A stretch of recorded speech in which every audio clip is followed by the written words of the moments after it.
rääkida ja pealkirjaks on Kas Bitcoin on tulnud selleks, et jääda. Ma annaksin lava Ottole.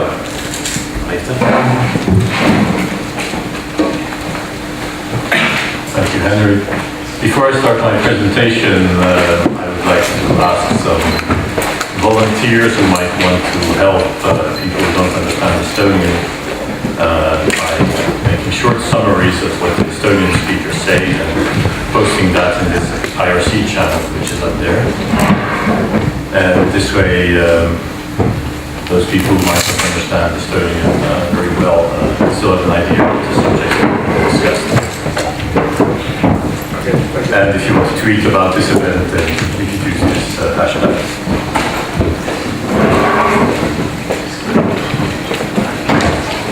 So, my name is Otto de Voogd. Don't worry if you're not Dutch, you can't pronounce it. Yes, I've been fighting for digital freedoms for many 7 years. First as a volunteer for Mozilla, no surprise. And of course, got the microphone.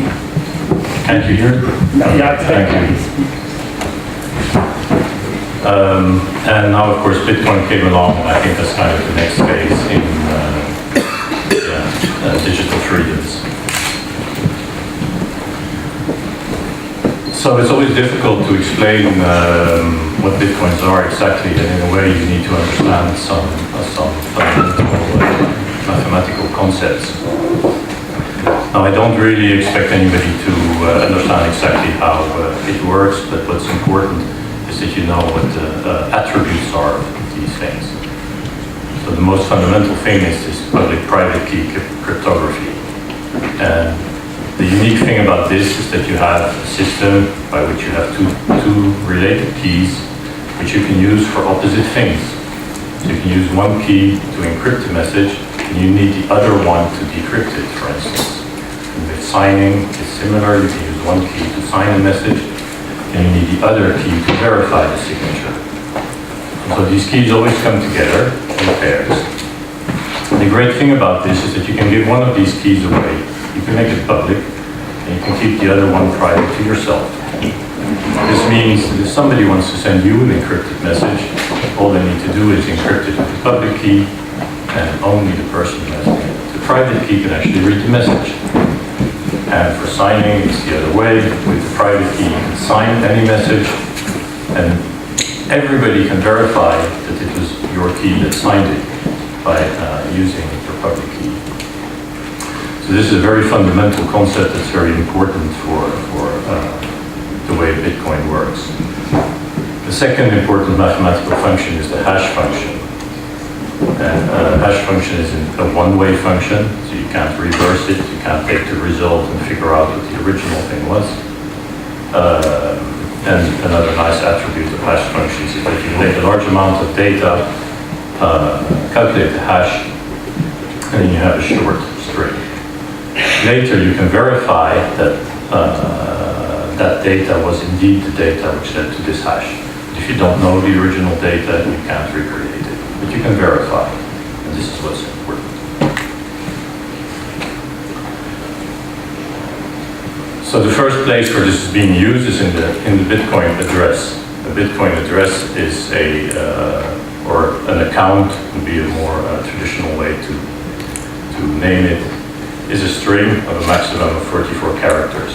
And you have to think of this like a bank account, except that there is no bank that controls your identity or anything. The control over this bank account is linked to whoever owns or controls the private key that goes with this bank account. And as you can see, I've grayed out the private key. Does anybody know what would happen if I published it? No? I could spend it. Exactly, you could take it. There's $14 on this account. So, good luck. So since I think there's probably a number of people already know a lot about Bitcoin and might be bored by the rest of my presentation, you have something to do. You can try and get the $14 on this account. But the good thing for other people to understand is that this is the key that gives you access to the money. that's there. And what someone should do is import this key into his wallet. Then they can send the transaction, and then they should send the bitcoins away to another address, because now that this key is known, anybody can take it. And then they have the money. So control goes through the private key. This is what's important. The different thing with, if you want to compare it to traditional bank accounts, it doesn't quite work because it's hard to create many different bank accounts. But with Bitcoin addresses, it's really easy. It takes a few microseconds to generate a new address with a new private key. Basically, you can have as many as you want. This is also something very important to understand, which makes it really probably hard for people to trace exactly who owns what, because there are so many different addresses. It is, in general, a good idea to use different accounts for different transactions, for instance. Since all transactions are public, and if you have accepted payment for a certain product, if you would use the same Bitcoin address, then anybody could claim, say, hey, look, this transaction was mine, but it might not be. So what you do is that you create a unique address for that one transaction. You send that to the person who has to pay. And once the Bitcoins come in on that account, then you know that's exactly the transaction that was paid. So it's actually really practical to be able to create basically as many as you want. There's no end to it. It is, in the beginning, it was good practice to avoid reuse of addresses, but with modern wallets, there often is some reuse. So for instance, if you make a blockchain.info transaction, the remainder of the transaction gets sent back to your original account. In the original software, it was sent to a new account. And the next point, a rather important point, because we talk about wallets in the Bitcoin world, and people often ask, like, oh, where are your Bitcoins? Well, they're actually nowhere except in the blockchain. They are certainly not in my wallet. What is in my wallet are the private keys that allow me to control the addresses associated with them. So a wallet is actually nothing else than a set of private keys that give you access to these addresses or accounts. And if you want to send Bitcoins to another address, what you need is the private key with which you can sign a message confirming your transaction to the other address.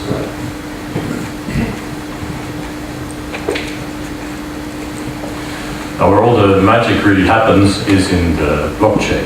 What a blockchain really is a ledger that keeps track of all the accounts.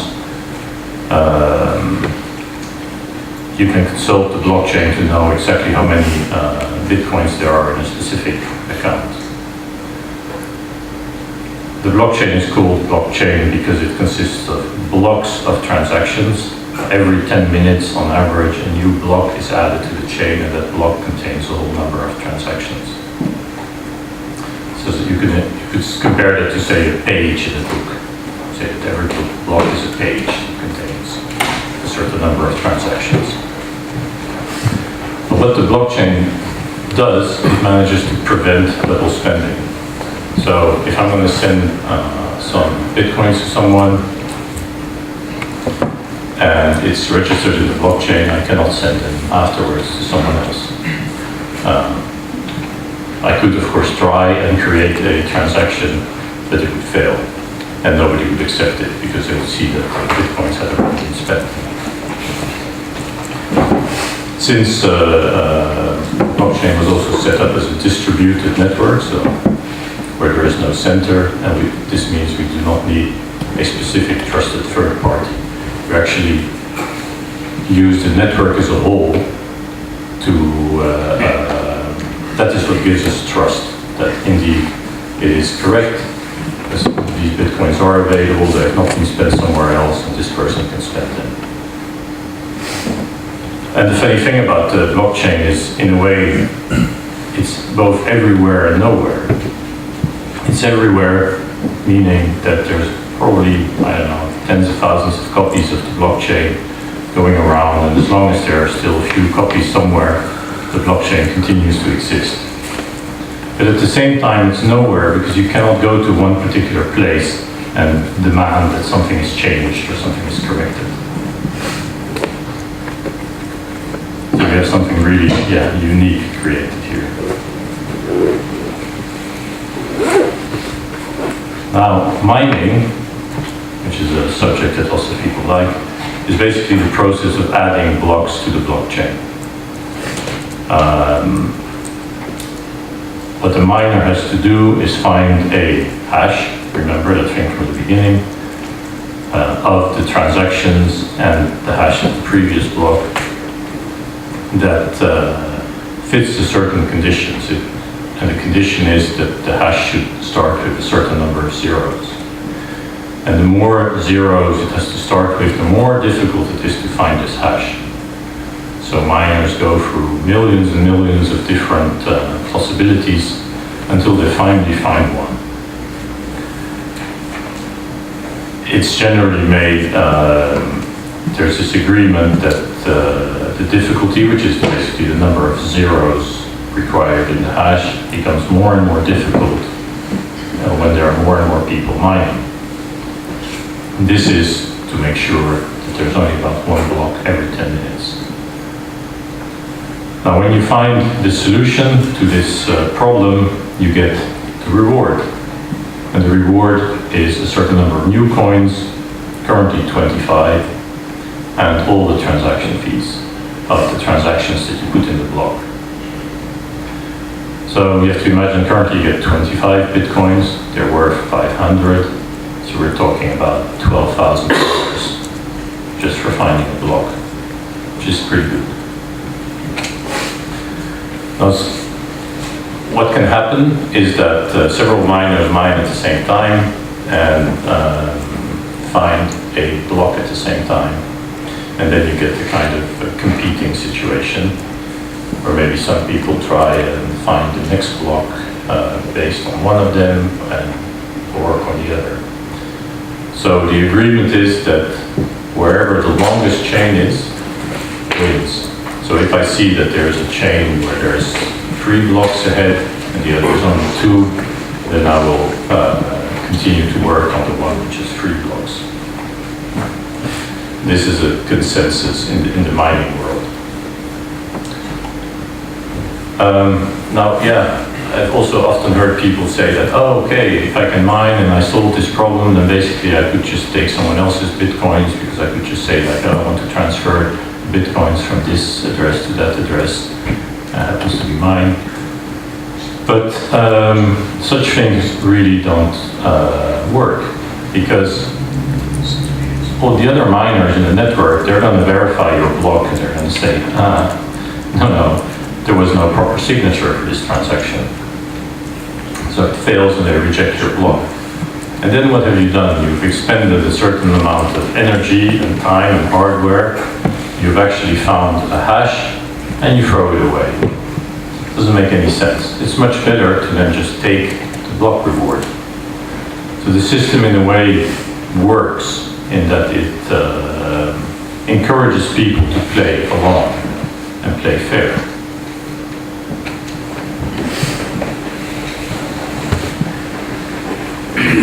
And of course, an important question is why would Bitcoin be like money? You know?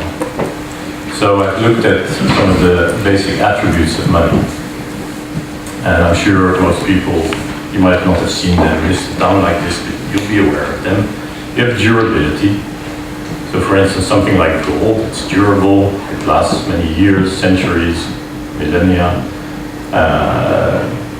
That's much better than, say, fruits, which last a few days, even though fruits will also have value because you can eat them. So, one of the important attributes of money was durability. There is divisibility, that basically you can, for example, exchange a gold coin into smaller coins or into silver coins. There's standardization, the idea that each unit is the same, worth the same, and interchangeable. Doesn't matter which coin you have, one or the other, they're worth the same. Transportability, the ease with which you can move them from one place to another. Obviously, something like gold coins is much easier to move around than a few kilograms of wood. Non-counterfeitability is also an important aspect. Stability in value and general acceptability. So here in Estonia you can pay everywhere with euros, but good luck trying Zimbabwean dollars, for instance. If we look at Bitcoin in particular, then we see that the first 5 points are pretty good. And of the first 5, I would say the last 2 are actually excellent. Transportability. Bitcoin is probably by far the easiest. You can send Bitcoins to Zimbabwe, for instance, or Uganda, like in this movie, in a few seconds. And that, I think, already beats any other currency out there. There's non-counterfeitability as well. It is possible for every person to actually verify Bitcoins. It's really impossible to counterfeit because it's all based on this cryptography. Unlike, say, euro bills, you might get a counterfeit euro bill and then what? There's so many things to check. With Bitcoins, it's just one thing. It's cryptographic. It's yes or no. Where there are still some issues is both in stability and value, as we all know. It changes a lot. It can go up by a factor 10, then lose 50%, then starts going back up and loses it again. And we've already had like 3 of these huge rises and descents. This is a problem to a certain extent, although it can be worked around. And finally, acceptability, which is still, in my view, quite low. In Estonia, we have one restaurant, Sushi Cat, for instance, in Tallinn. That's not much. It would be nice to get this improved. I'm close here. Well, I still wanted to say why I got involved in Bitcoins and why I got interested in it. It starts somewhat in the 90s when in my first IT job I had to write a shopping cart system. And it was used by several companies, including one that provides a fundamental need for most human beings, porn. And they always had problems to get paid because credit card companies didn't like their business, and as soon as they found out that they were selling porn, they would block that channel. So this guy was always looking for different channels and different providers to somehow get money. And then when PayPal came on the scene, basically the same thing happened. And back in 2010, that was before I got into Bitcoins, I of course noted that the attempt to financially blockade WikiLeaks. And yeah, what I gleaned from that was that basically the payment system was being used to, one, impose religious morality on others, and secondly, to protect the state, or the US in this case, from criticism. What we have in effect here is a kind of privatization of censorship, because as you know, censorship in the US is illegal, but when private companies do it, they call it business freedom. You don't have to associate yourself with people you don't like. But in effect, when there's such control over the payment system, no, it is like a monopoly, and if you get locked out of that, you are censored. This censors things which are legal, actually.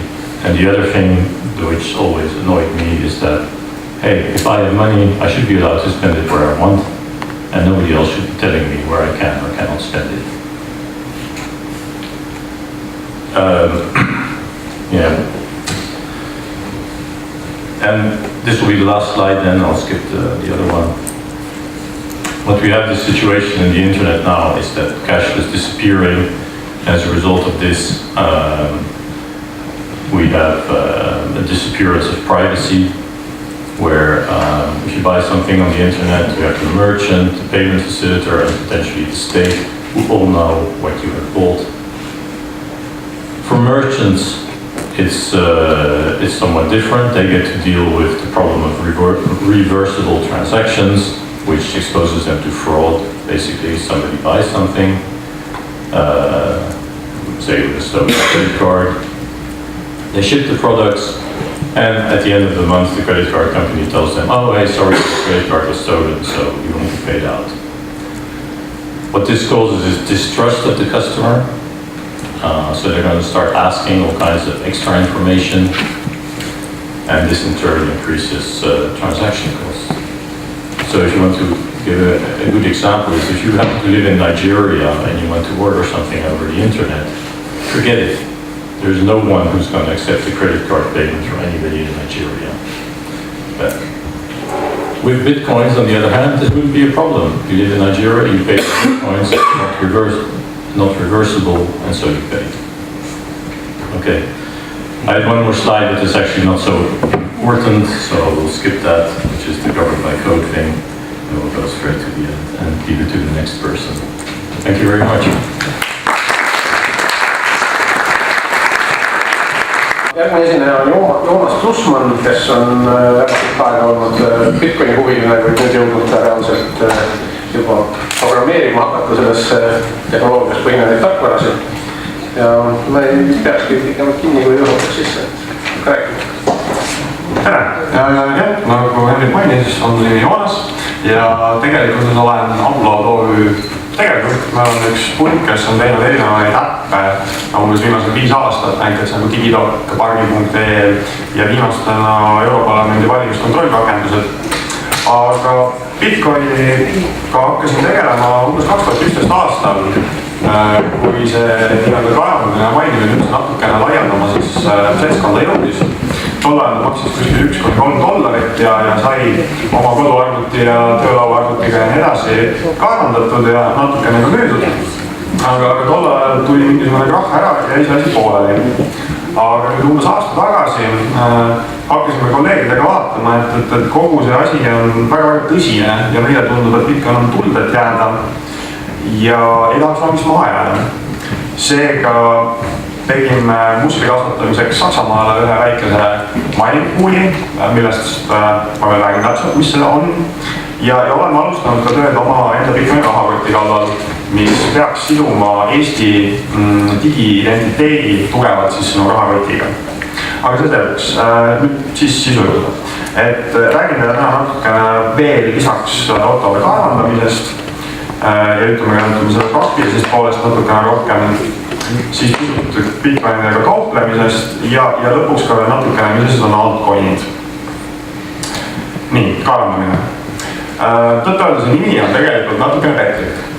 Ei ole tegu mitte mingisuguse kuskilt maalt mingisuguse olemasoleva asja välja toomisega, vaid tegelikult kogu Bitcoini kaevandamine on selles samas võrgus toimuvate tehingute kontrollimine kogu võrgu jaoks. Ja selle tegevuse eest lõppude lõpuks saab siis teenustasu. Nagu juba kuulsime, siis Bitcoini võrgus ei ole olemas ühte absoluutset autoriteeti, vaid kõik otsused, ehk siis tegelikult uute plokkide lisamine blockchaini tehakse 51% võrgu osaliste nõusolekul. Aga kuidas me saame osaleda seda otsust? Kuna tegelikult igaüks võib võrguga elineda umbes 3 kliki abil, seega puhtalt võrgus osalejate arvuline enamus ei loe mitte midagi. Ja selleks, et probleemi lahendada, kasutatakse asja nimega proof of work, et tehtud töötõendus. Seesama proof of work ongi seesama hash, millest Otto ennist rääkis. See hash on kryptograafiline funktsioon, mis pannakse kokku eelneva bloki hashi põhjal teatud veel metadata parameetrite põhjal ja siis kõikide transaktsioonide põhjal, mis on selles plokis. Õigemini antud hetkel plokis, kui ma teen hashi arvutusi, kuna järgmine plokk, mis on tulemas, muutub iga hetkel, kui tulevad uued tehingud ja nii edasi. Ja nagu Otto de Voogd enne mainis, on hästi oluline siinkohal see, et hashi esimesed kohad peavad olema nullid. Miks? Sellepärast, et kogu selle hashi mõte on tehtud töötõenätus ja ühe hashi arvutamine on väga lihtne, aga selleks, et teha seda raskemaks ja olla veendunud, et selle hashi leidmiseks on tehtud enne arvutööd, lihtsalt eeldame, et sobib ainult hash, kus on alguses nullid. Ja kui me võtame kõik need ploki metaandmed, lisame sinna otsa ühe random arvu ja võtame selle hashi, siis vaatame, kas esimene kohad, õige number vajalikke kohti on nullid või ei ole. Kui ei ole, võtame uue random arvu ja jätkame arvutust. Aga mis teeb selle huvitavaks on see, et täna hommikul pidi räsi alguses olema 16 nulli, siin screenshotid on 4. Aga samal ajal oli võrgus umbes 80 000 terahashi jagu võimsust. Ehk siis kaevandajad tegid kokku 80 000 miljardit räsi arvutust sekundis. See tähendab, et ühe ploki leidmiseks kulus 4,8 korda 10 astmel 19 räsi arvutuskatset.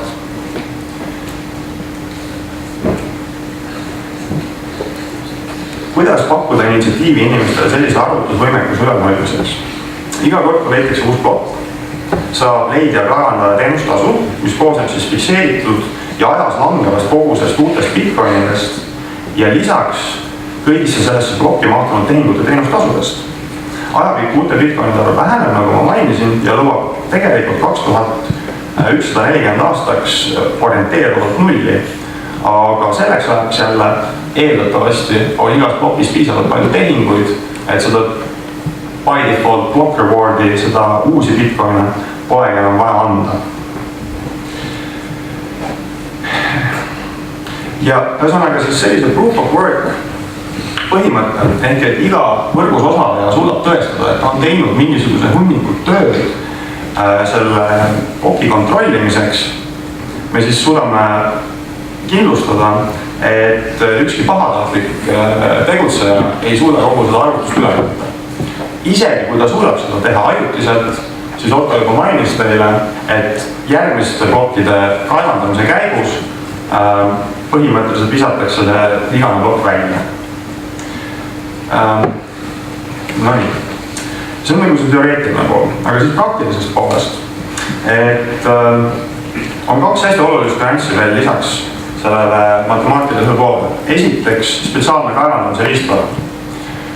Nimelt alustati kenasti tavaarvutite peal kaevandamist, aga kuna igast plokis tuleb bitcoinide arv fikseeritud ja kaevandajad tuleb üha enam ja enam juurde, siis tegelikult tekkis täielik relvastusvõistlus selle nimel, kellel on rohkem võimsust, et arvutada. Algselt jah, nagu ma mainisin, hakati pihta täiesti tavaliste CPU-dega, kuid üsna pea suutis keegi kirjutada uue lahenduse, mis töötas siis juba graafikakaartide peal ja oli 10–20 korda kiirem. Sellega toimus üks suurem auk, kus isegi Eestis oli teatud klassi Nvidia ja AMD GPU-d kõik turult välja ostetud ja samal ajal see tähendas seda, et need, kes lootsid edasi protsessoritega mainida, tegelikult ei saanud enam sisuliselt mitte midagi. Aga see ei kestnud kaua. Järgmiseks tulid nii-öelda ASIC minerid, ehk siis Application Specific Integrated Circuitid. Sisuliselt kiibid, mis on ehitatud puhtalt seda räsi algoritmi arvutama võimalikult kiiresti ja võimalikult efektiivselt. Need olid omakorda vähemalt 10 korda võimsamad. Ja täna selleks, et arvutada sekundis kuskil 1,6 terahashi, pead sa ostma circa $2500 masina. Seega see eelinvesteering, mis on nüüd tegema, et mainima hakata, on tõsiselt tõusnud iga paari kuudalt sisuliselt. Nüüd üks järgmine nüanss, mis tuleb sellest samast suurest investeeringust, on nii-öelda mining pool'id, nimetagem neid siis kaevandusbasseinideks või kuidas keegi öelge mul, mis on hea eestikeelne sõna. Ja mining pool'i asja mõte on väga lihtne.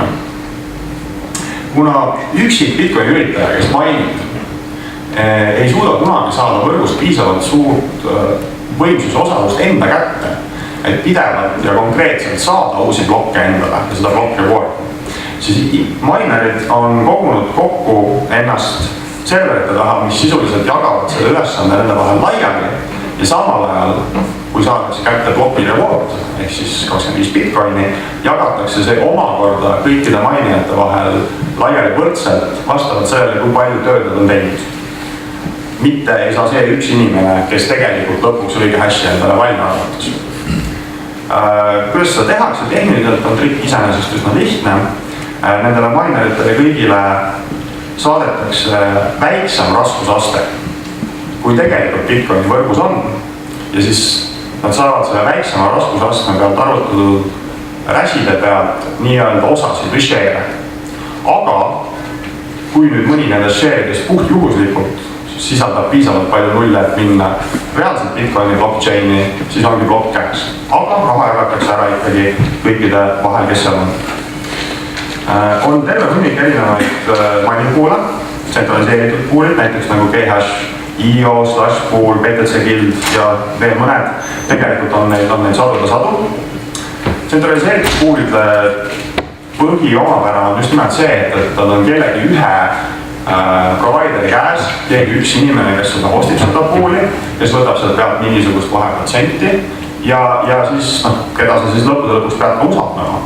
Kuna tegelikult ei oleks sellel pool'i hostijal mitte mingit probleemi kõik saadud Bitcoinid enda kätte võtta. Loomulikult kaotaks oma usalduse ja rohkem tema juurde mainitaks, aga see on täiesti reaalne rünnak. Lisaks sellele on selline asi nagu B2 pool ehk peer-to-peer pool, kus igaüks võib võtta ja panna endale püsti nii-öelda pooli serveri, aga kogu see pool kokku on detsentraliseeritud ja kõik toimub hajuselt. Ühesõnaga ei ole kedagi ühte providerit, kes saaks parimagi tahtmise juures raha enda kätte. Me ise ostime ka B2 pooli node'i, see on konkreetselt screenshot natukene kurvast seilust, kus meil kadusid minerid tagant ära, aga pole hullu. Ja mainimise juures veel üks oluline asi, mis kindlasti ära mainida, on eelmainimine. Ehk et enne, kui mõni kryptoraha, me jõuame nii-öelda altcoinid, siis alternatiivsete kryptoraha avalikuks tehakse, siis tegelikult seda raha loojatel on võimalus seda mainida ja olla ise kogu aeg 100% kogu mining power'ist, et saada kogu raha enda kätte. Seda on küll võimalik ette näha, et on niimoodi mainitud, kuid erinevate kryptorahade peal on olnud väga palju erinevaid variante, on olnud skämme, on asju, mis ei ole üldse läbi läinud. Nii palju siis mainimisest. Nüüd Bitcoini kauplemisest. Bitcoini kauplemist võib sisuliselt teha ükskõik kus, ükskõik kuidas. Aga kui me räägime kauplemisest, siis me eelkõige mõtleme nii-öelda exchange ehk vahetajaid. Keegi konkreetne keskne isik, firma, kes pakub sulle ostu-müügi võimalust. Siin on jällegi taaskord mõned ära mainitud. Meile võib-olla kõige lähemad ja mugavamad on bitstamp ja btc.ee. Bitstamp oli meil kas mitte kus riigis, isegi Sloveenias, just nimelt Sloveenias. Ja btc.ee on Saksamaal. Ja ka siin on tegelikult erinevaid variante. On selliseid exchange, kes sisuliselt ongi firmad ostavad ja müüvad sinu käest Bitcoini, aga teised on, kes on tegelikult vahenduskeskkonnad ja sisuliselt tegelevad ainult ostu-müügi kuulutustega, aga raha liigub nii siis ütleme fiat raha kui ka Bitcoin tegelikult isikult isikule. Seal on küll teatud meetodid petturite peatamiseks ja nii edasi, aga nii on. Ja hästi oluline on ka see, et ei ole olemas sellist asja nagu keskne Bitcoini hind, vaid iga vahetuskoha hind määrab selles vahetuskohas olev nõudluse pakkumine. Ehk et kas mitte eile ei käivitunud Hongkongis üks vahetaja, kes nüüd üle pika aja müüb ja ostab Hiina kodanikele. Ja selle tulemusena tekkis hinnavahe Euroopa ja selle Hong Kongi exchange'i vahel kuskil 100 €. Väga hea võimalus oli raha leida. Ja ka tegelikult ühe exchange'i sees võib päeva jooksul toimuda päris dramaatilisi muutusi. Sõltuvalt exchange'i suurusest on võimalik tegelikult väga edukalt neid manipuleerida, tehes kõik sellise vabaturu ostu ja müügi klikke, hindasid üles suruda, alla suruda. Antud juhul on screenshot Bitstampist, kes on nüüd üks suuremaid pärast seda, kui ehk teate MT2 Jaapanist ära surin. Ja nagu me näeme, siis nemad tegelikult treidivad päevas kuskil 24 000 bitcoini, mis on ikka päris suur summa. Peale fiat raha treidimise on võimalik ka vahetada bitcoini nii-öelda altcoinide vastu. Enamus altcoinide, millele me just jõuame kohe, ei saagi osta eurode ega dollarite eest, vaid kõigepealt ostad sa endale bitcoine ja siis lähed kuhugile kolmandasse exchange'i, kus sa vahetad neid omakorda laia. Lisaks on väärtmetallide, kulla, hõbeda nii edasi, treeningkeskkonnad, kus su sisend on puhtalt bitcoin ja on olemas ka täiesti veel väärtpaberite süsteemid. Minu teada, kas see oli Islandi, kus viimane kord, kui ma lugesin, oli vähemalt 5 või 10 firmat ennast kirja pannud sinna exchange'ile, et nende väärtpabereid sai osta siis ja müüa bitcoinide eest. Nii, ja siis viimane teema oleks nii-öelda altcoinid. Mis asjad on altcoinid? Bitcoin on 2 asja. Ta on nii standard või tehnoloogia kui ka konkreetne bränd ja üks asi. Kuna ta on open source, siis igaüks võib seda Bitcoini lahendust forkida ja luua endale uue blockchain. Kõige lihtsam altcoin on tegelikult lihtsalt Bitcoini standard, aga millel on oma blockchain ja oma nimetus. Kõik muu võib sisuliselt käia samamoodi. Loomulikult paljude altcoinide puhul on muudetud kas näiteks RASi algoritmi, SHA-256 deskriptide, või on muudetud mingeid reegleid, kui tihti tunnis toimub kinnitusi, või on neil üldse mingisugused täiesti alternatiivsed kasutused. Näiteks kõige esimene oli Namecoin, või vähemalt üks esimesi. Täna ta leidib 2.17 juures, aga mis tema juures on huvitav, on just nimelt see, et ta on ühtlasi ka väärtuse kandja. Ta on distributeeritud, desentraliseeritud DNS-süsteem. Ehk et kui ma ostan endale Namecoini, siis selle Namecoin annab mulle ühtlasi võimaluse selles samas blockchainis endale ära registreerida alternatiivne DNS-i nimi, mis ei ole mitte kuskil tsentraalselt haldud. Ja lisaks veel muid andmeid kanda edasi ja tagasi. Siis üks populaarsemaid altcoin'e lisaks on Litecoin. Litecoin põhiliselt erineb just nimelt oma krypto ja RASi algoritmidelt ja ühtlasi ka siis need confirmide hiilused. Tema on tegelikult ka hinnalt üks ainukese tõsiseid võistlejaid Bitcoiniga, kuigi on endiselt 30-40 kordselt maas.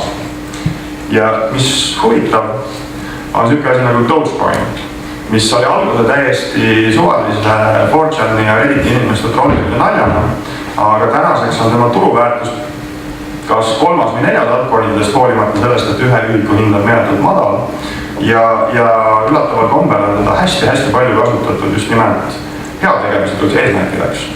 Sealhulgas, kusjuures Dogecoin on üks väheseid, kui on toimunud suuremaid röövimisi, siis on reaalselt kogukond kokku tulnud ja justkui parandanud seda väärtust ja andnud raha tagasi inimestele, kes on seda kaotanud. Ja ega see oligi minu lühikene ülevaade mainimisest, kauplemisest ja altcoinidest. Aitäh!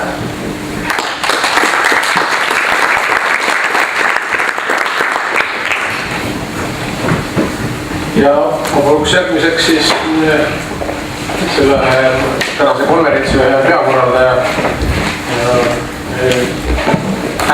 Bitcoini fänni, Asse Sauga, kes on muuseas õpib Küprosel Nicosia ülikoolis kryptoraha. Niisugune võimalus olemas tänapäeval Euroopa Liidus veebi muidugi. Ja ta btc.ee blogipidaja, mida siis tasub jälgida. Hakka rääkima.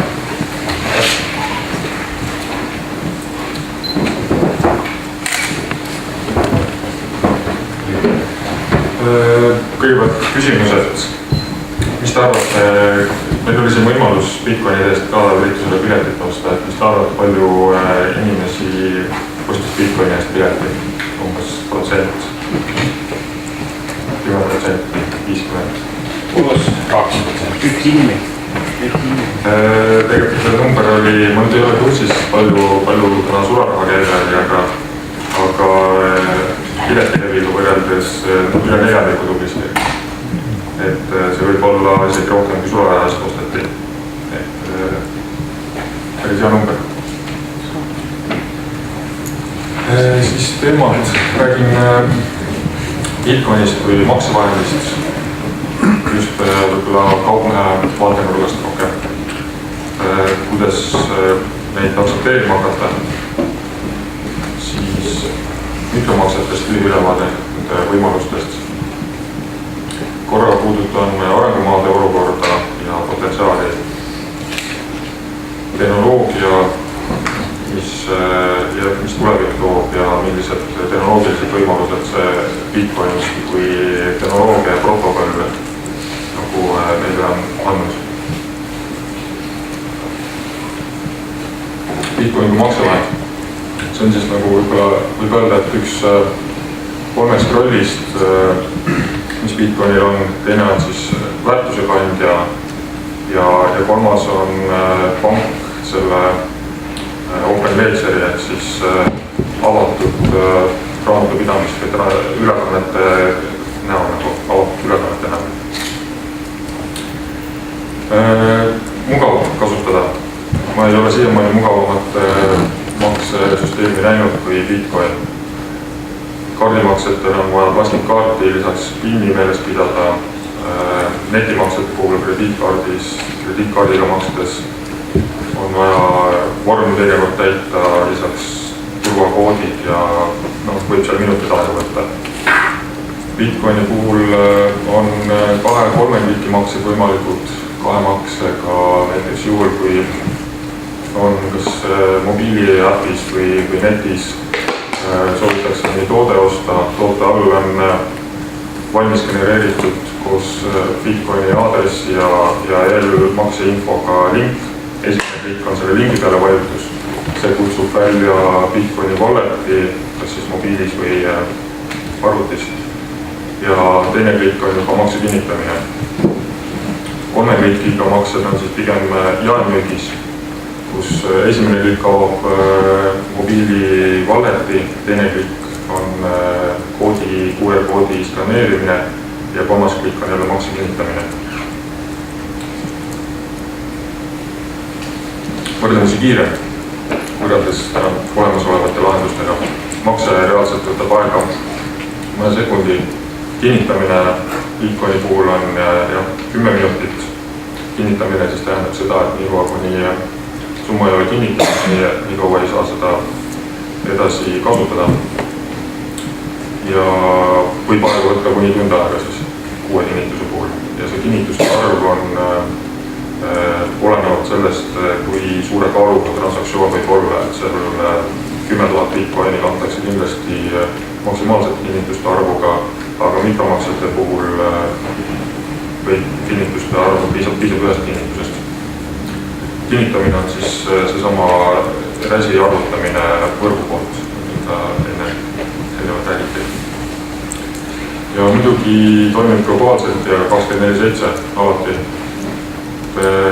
Siin pühade ajal mõned kuud tagasi oli sepamaksed ja pankade vahelised maksed 4 päeva maas.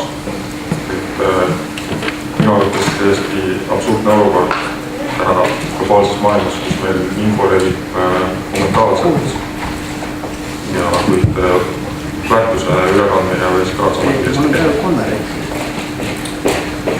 ja maksed on tagasi keeramatud. Siin on selline väikese kogumes, pluss või miinus kaupmehele võib-olla suurem usaldavus. Tulevik näitab. turvaline. Täiesti võimalik, et Bitcoini kood võib olla üks enim testitud ja häkitud koode üldse maailmas.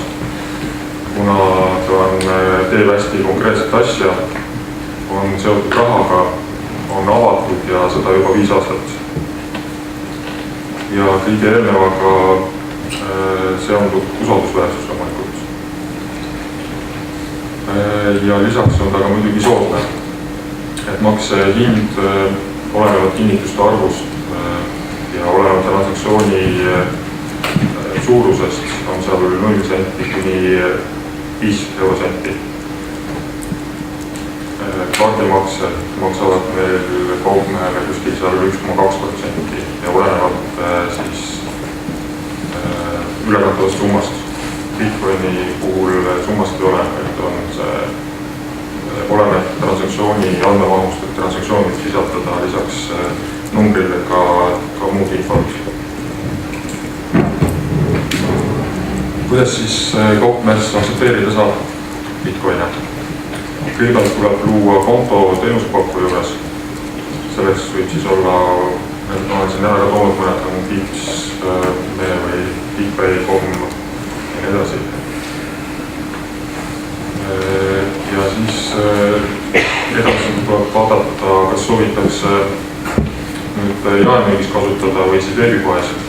Veebipoodidesse on tehtud erinevad pluginate näol, saab kaupmees oma poodi Bitcoini nupukese panna, millega on lihtne maksta.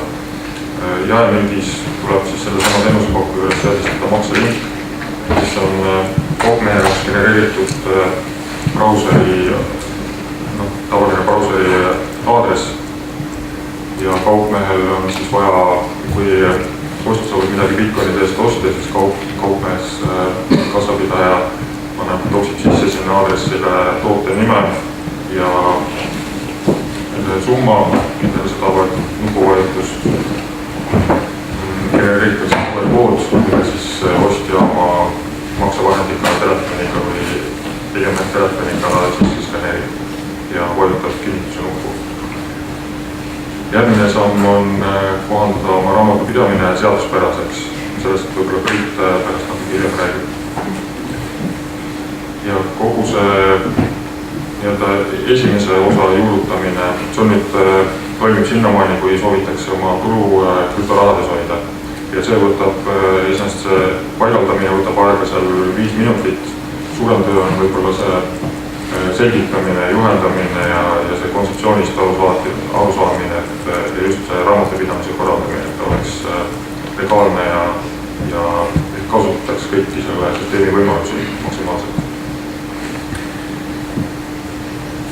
Järgmine samm, kui soovitakse eurodeks, dollariteks oma tulu saada, siis tuleb ära siduda selle sama teenuspakku juures oma pangakontoga. Ja on võimalik ka koostöö erinevate kassasüsteemidega, kassasüsteemi sisse ehitada siis Bitcoini võrgutugi. Ja täna on juba Applauds, mis on Eesti siis startup kassasüsteemide alal maailmas väga tuntud. Applaud juba toetab täna Bitcoini. Mikromaksed.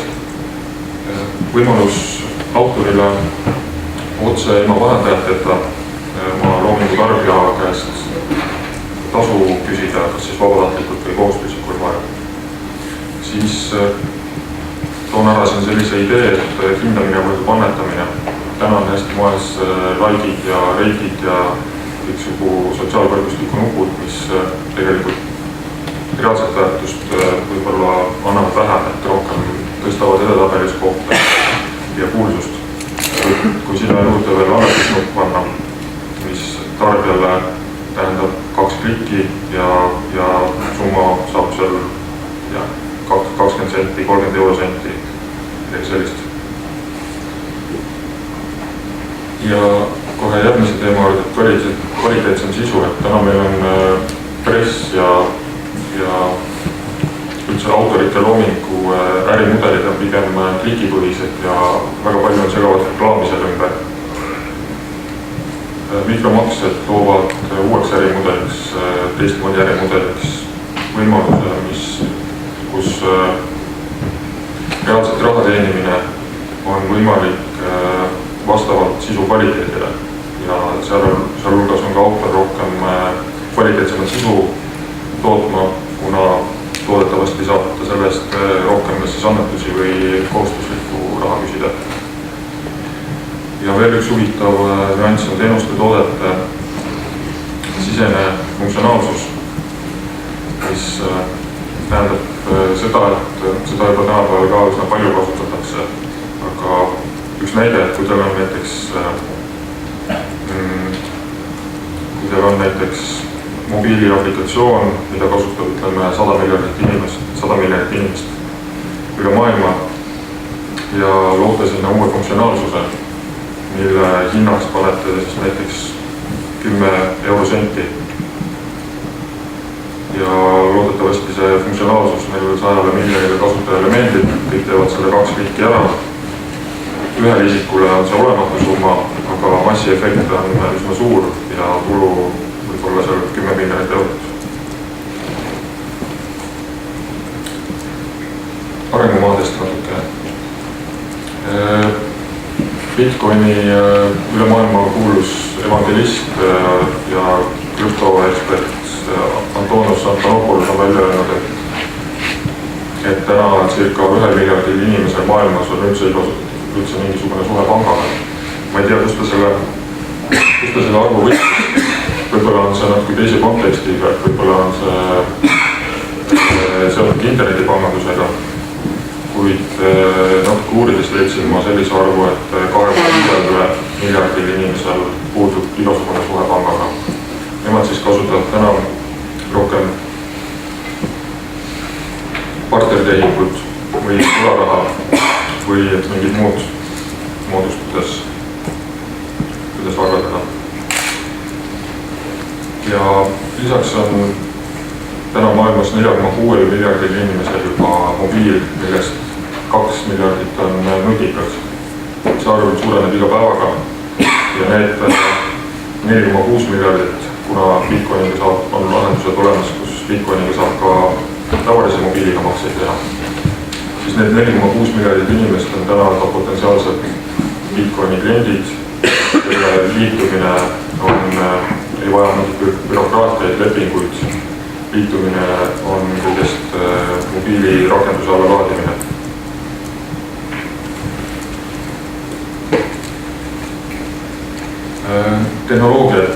Tehnoloogiatest natuke. Selline huvitav asi nagu Ethereum kutsuti välja kuskil selle aasta alguses Bitcoini juurarendajate poolt. Ja see on tehtud siis oma eraldi blockchaini või blokiahela peale ning sellise ideega, et selle blokiahela peale ta on nagu rakenduste platvorm ja programmeerimiskeel eraldi. Ja siis selle blokiahela või selle rakenduste platvormi peale saab kirjutada rakendusi erinevates tehnoloogiates ja erinevates programmeerimiskeeltes, mis igaüks teeb mingit täidab erinevat ülesannet ja funktsionaalsust. Ehk siis võimalik sinna erinevate infosüsteemide mooduleid peale kirjutada, suhtlema panna selle Ethereumi blockchainiga. Ja omakorda Ethereumi bloki vahel või blockchain oskab ise suhelda ka erinevate kryptorahade blokiahelatega.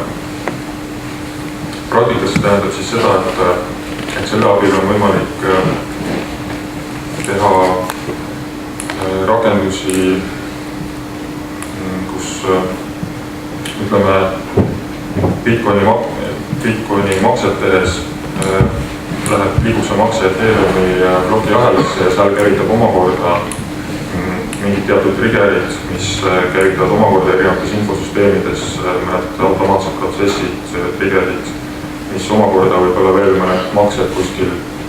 Et need võimalused on üsna lõputud. Ma olen üsna kindel, et selle Ethereumiga annaks näiteks täiesti terve Eesti Maksuameti infosüsteemid asendada täiesti automaatseks luua. Sidechains on võrdlemisi sarnase ideega, kuid selle vahega, et sidechaine'id on alambloki ahelad, mis on loodud ühe tsentraalse bloki ahel peal, näiteks Bitcoini bloki ahel on ehitatud alambloki ahel, mis igaüks on optimeeritud mõne kindla ülesanne täitmiseks ja neid võib olla palju erinevaid. Targad varad, siis ressursid, mis on samamoodi juhitavad automaatselt, mille käivitamiseks võib ka kuskilt mingi makse kuskile teise kohta liikuda. Näiteks jalgratta rent luguga soovin pooleks tunniks jalgratast rentida, saadan Bitcoini makse. Infosüsteem võtab selle vastu, teeb mulle luku lahti ja lukk on täpselt nii kaua lahti, kui suure summa ma üle kandsin. Siis automaatsed lepingud on blockchainis asuvate blockchainis asuvate reeglite kogumid. Nendega automaatsed reeglid on samamoodi infosüsteemidest või siis maksetest tulenevalt juhitavad ja nendega saab võimalikuks näiteks sellised tehingud, kus on vaja siis matemaatilist kolmandat osapoolt, äkki võib öelda. Ütleme, on ostja-müüja, seal vahel liigub mingi summa, ostja tahab mingi kaupa, saadab summa teele ja nad mõlemad on eelnevalt aktsepteerinud need automaatsed reeglid ja reegel on seotud näiteks logistilise ülesandega, kus kaup läbi läheb. Ühelt poolt saadab ostja makse teele, teiselt poolt saadab müüa oma kauba teele ja kaup on nii kaua kuskil laos kinni, kuni makse on jõudnud siis müüjale kohale. Ja seal edasi, kui makse on jõudnud müüjale kohale, sellest saab logistika infosüsteem teada ja saadab selle kauba edasi ostjale. Ja lisaks on tehtud veel sellised rakendused juba valmis, nagu on näiteks ajatempel blokiahela peale tööle pandud. Ajatempel on siis sisuliselt kinnitus näiteks mingile loomingule või mingile intellektuaalsele varale, tootele kinnitus, et see vara on loodud täpselt sellel ajahetkel. Ja seda on võimalik vastu seda kas siis Bitcoini või mõne muu blokiahela kontrollida ja kogu võrk siis kinnitab, et see ajatempel on õige ja loodud täpselt sellel ajahetkel. Lisaks on tehtud ka näiteks ukse ligipääsusüsteemi pandud blockchaini peatööle on just seesama namecoin ehk siis tänapäeva domeeni nimede süsteem, mille peale kogu internet toimib. Hetkel on ta tsentraliseeritud, toimib kogu internet jookseb umbes 7 domeeni serveri peal. Domeen siis tähendab seda, et see tõlgib IP-aadressid nimedeks, mida me browserisse sisestame. Lisaks on veel rakendustest võib-olla huvitavam turvaline sõnumi edastus, samuti detsentraliseeritud ja blockchaini peal töötavad. Tulevikus võib-olla näeme veel palju detsentraliseeritud süsteeme, mis toimivad koostöös sõjaväega.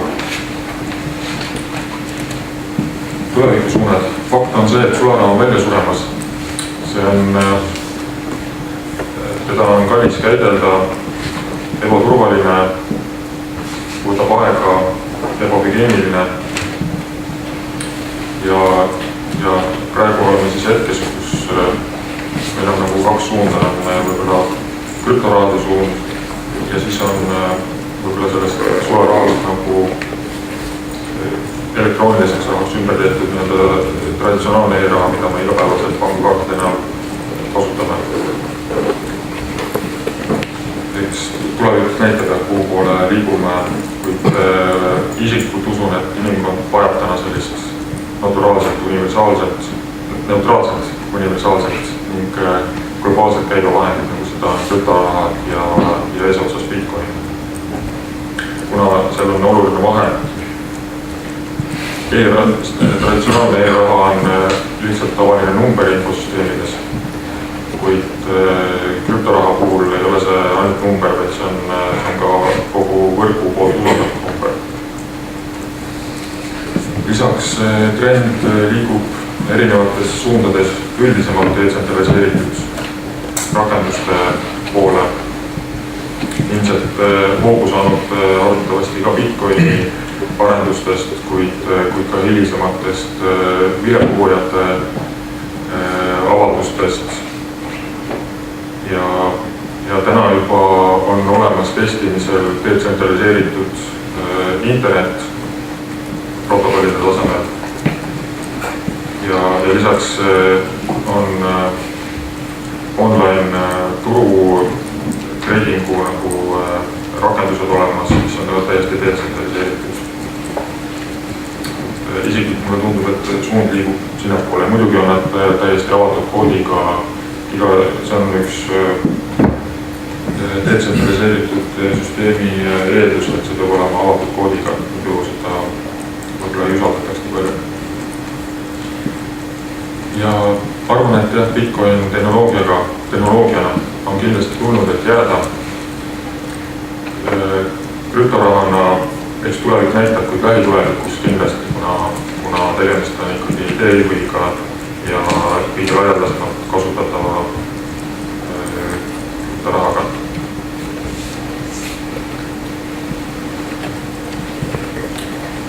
Aitäh kuulamast!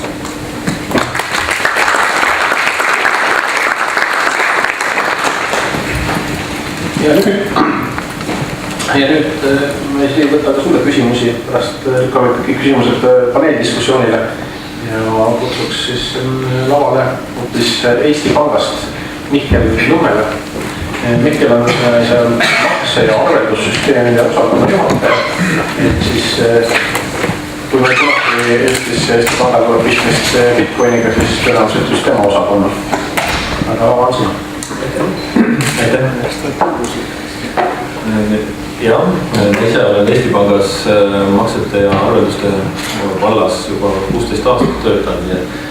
Et see, mis Eestimaal ka Euroopas on arvelduste vallas toimunud ja millised tehnoloogilised arendused on jutuks tulnud, see üsna palju ka minu selline põnev valdkond olnud, et seetõttu Bitcoini teema on loomulikult selles vallas minul täiesti selgelt isiklik huvi ja loomulikult eks keskpankade vaatevinklist loomulikult on ka väga oluline, millised on maksekeskkonna arengud laiemas plaanis ja millised need arengud olla.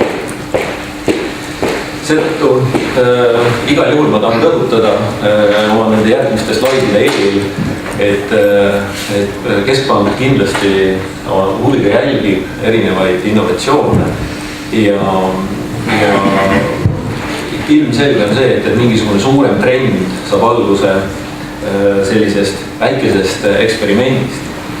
Samas olgu see siin selle hüüatuse all siis nii-öelda nagu väikese reservatsioonina toodud, et ilmselgelt tuleb aru saada, et kogu see tänane reguleerimata virtuaalvaluutade teema toimub kasutajate enda vastutusel. Juba on mitu korda käinud läbi, et ta toimub usaldusel ja see usaldus ja vastutus käivad seetõttu nagu käsikäes. Virtuaalvaluutad on täna ühelt poolt ka siis investeerimisobjektid, et ei saa öelda, et täna oleks väga laialdaselt kasutusel maksevahendina, ma pisut hiljem võtan paari numbritel ja seetõttu me näeme, et siin erinevaid selgeid huvisid, et üks on teenida selle väärtuse muutuse pealt kasu ja loomulikult siis väärtuse tõusu pealt kasu ja teine pool on siis see, mis on loomas sellist globaalset maksekeskkonda selles eksperimendis. Mida me keskpankadena, Eesti Pank, teised keskpangad Euroopas, laiemalt keskpangad, peame oluliseks siin rõhutada on ikkagi, kui me võrdleme just nimelt nüüd seda raha ja maksevahendite käsitlust teiste rahade ja maksevahenditega, et siin konkreetselt praegu puuduvad sellised klienti kaitsvad meetmed ja kui selline tavaklient kes ei ole väga nutikas, kes ei tea kõiki krüptograafia nurgataguseid, tema tahab sellist lihtsalt lahendust ja siis ta ei saagi sellest aru, et miks tal siis järsku midagi seal kuskil juhtus või juhtus tal arvutiga midagi ja ta läks midagi kaduma, siis ta kipub tulema kuskile võimude juurde nagu õigust nõudma. Et meie tahame siin nagu praegu rõhutada, et osalege selles eksperimendis, aga kui te midagi kaotate, ärge tulge võimude käest nagu õigust nõudma. Ja kuna ka see on selline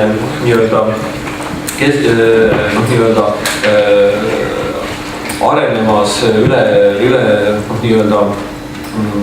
globaalselt võrguna, siis on selge see, et siin ka puudub kelle poole üldse nagu selliseid pretensioone esitada.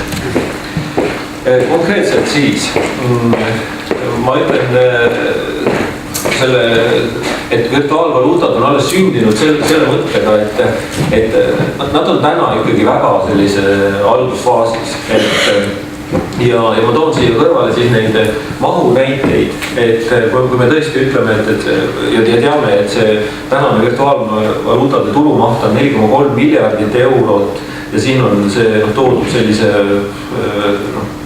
kõikide valuutade pealt kokku ja Bitcoin on sellest 90%, siis lihtsalt võrdluseks täna ainult euroalast me räägime. Bitcoinist me ju tahame rääkida kui globaalsest väärtuse kandjast, et siis ainult euroalas raha M3 siis nii-öelda seal on kõik siis hoiused sees, kõik muu, et tänane selline globaalne Bitcoin Euroopa raha suhtesse on siis ainult 0,04%, mis ei tähenda seda, et ta ei võiks tegelikult kasvada ja areneda, aga see on see hetkeseis siis. Bitcoiniga tehtavaid makseid on vähe. 60-70 000 tehingut globaalselt. See on täna ikkagi väga väikene hulk. Ja et siin on siis praegu paar võrdlust, et jällegi ka, kui me võtame euroala jaemaksed, siis on see enam-vähem siis see sama suurusjärk, nüüd siis 0,3%, siis on Bitcoinide tehingud. Ja Bitcoini tehingud siis jällegi globaalselt ja nüüd euroalaga ainult võrreldes. Ma toon siia võib-olla ühe teise numbri. Eesti kaardimaksete maht päevas on 650 000 tehingut päevas. Nii et 10% Eesti kaardimaksete mahust globaalselt. Väga hea alguse kohta, aga moment, kui teinekord siin on selliseid seisukohavõtte, sõnavõtte, et tegemist on laialdaselt kasutust leidnud valuutaga või maksevahendina, siis nii laialdaselt ta veel kasutuses ei ole. Mis ei tähenda seda, et võib-olla 10 aasta pärast on hoopis teine seis.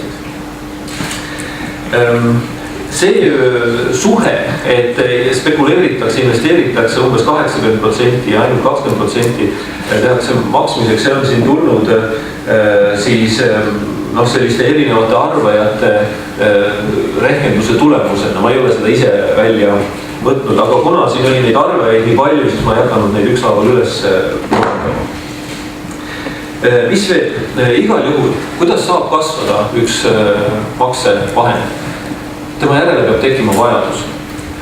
Kui me täna mõtleme sellist kodumaist vajadust, siis seesama sushi-käti näide, mida me palju kasutame, seal samas sushi-kätis saad sa see lihtne inimene, kes ei tea bitcoinidest või mitte midagi, ta saab selle sama sushi sealt kätte sularahase kaardimaksega ja tal ei teki üldse seda vajadust. Hoopis teise ääre poole pealt me juba täna jutuks olnud, see vajadus maksevahendi järele, sellise ühtse, lihtsa ja odava maksevahendi järele ei olegi mitte nii palju siis see lokaalne kasutus, vaid just nimelt globaalne. Ühe näitena võib tuua 600 miljonit võõrtöölist on maailmas erinevates riikides.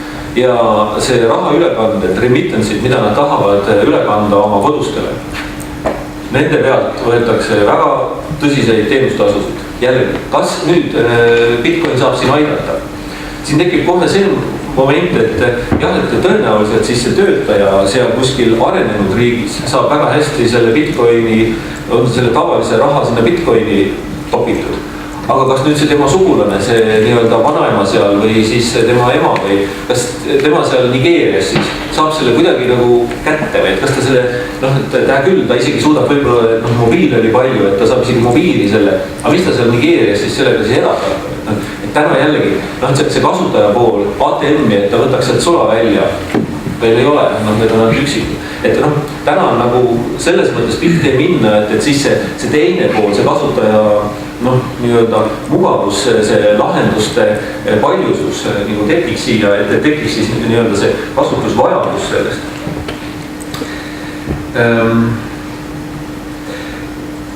Ja üks nüanss nüüd, ma üldiselt ei taha nagu seda tehnoloogia poolt väga puutuda, sest see ei ole see pool, milles ma tugev olen.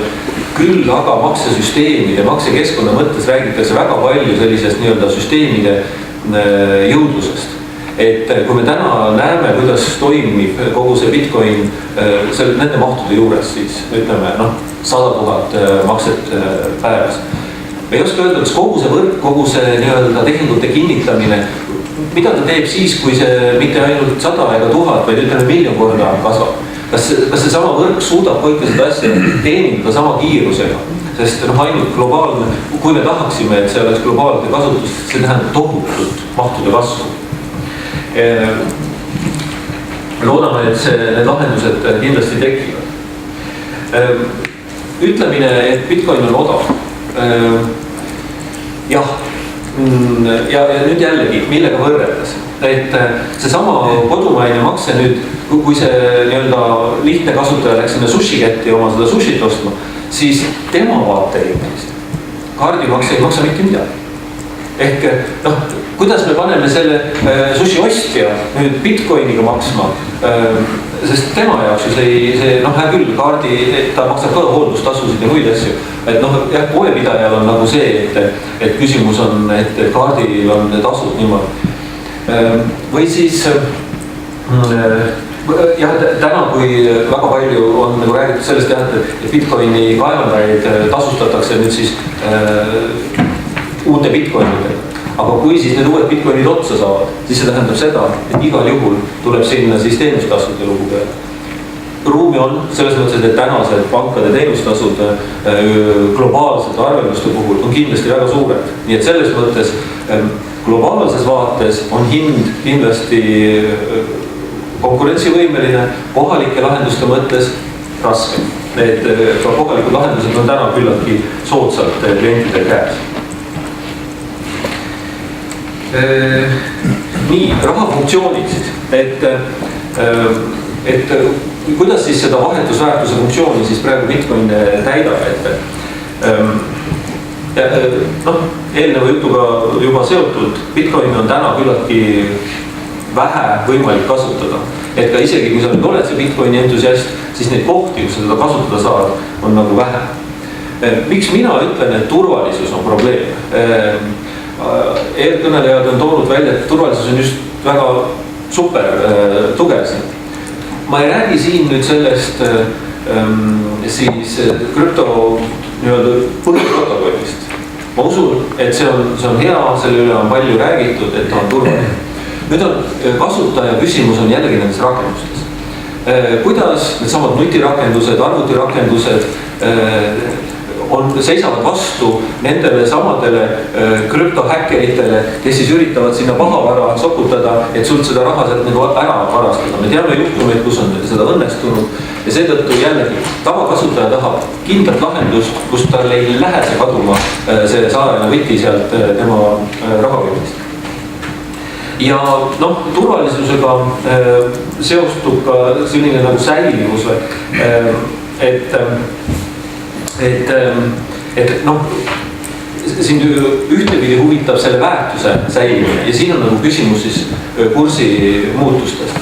Mida ma tahan siin juhul veel öelda on see, et nii kursi kiire kasv kui alanemine on tavakasutaja jaoks igal juhul probleemid.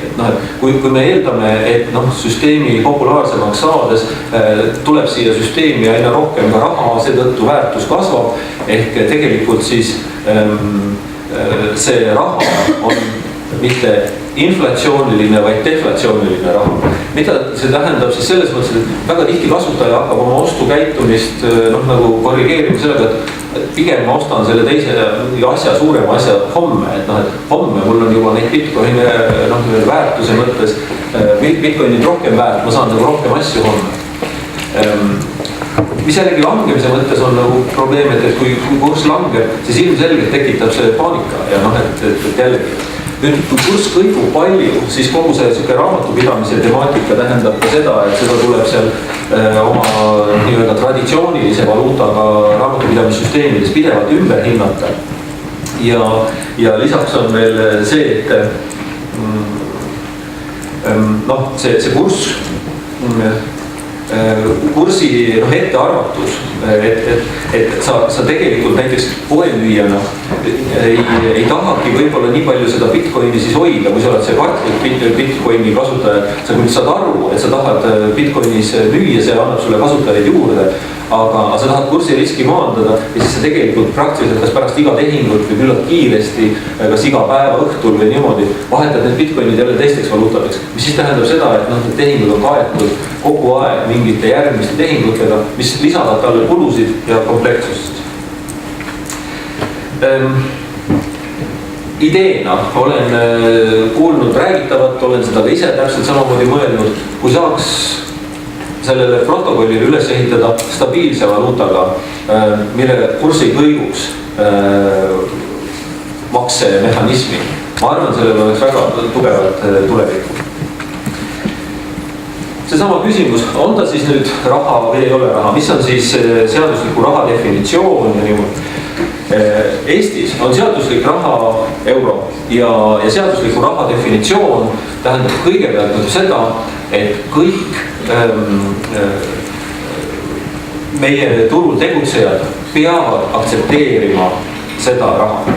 See on enne kõike siis nagu, et kui keegi tahab euroga maksta, siis ühelgi äril, poepidajal ei tohiks olla, ei ole õigust keelduda sellest tehingust.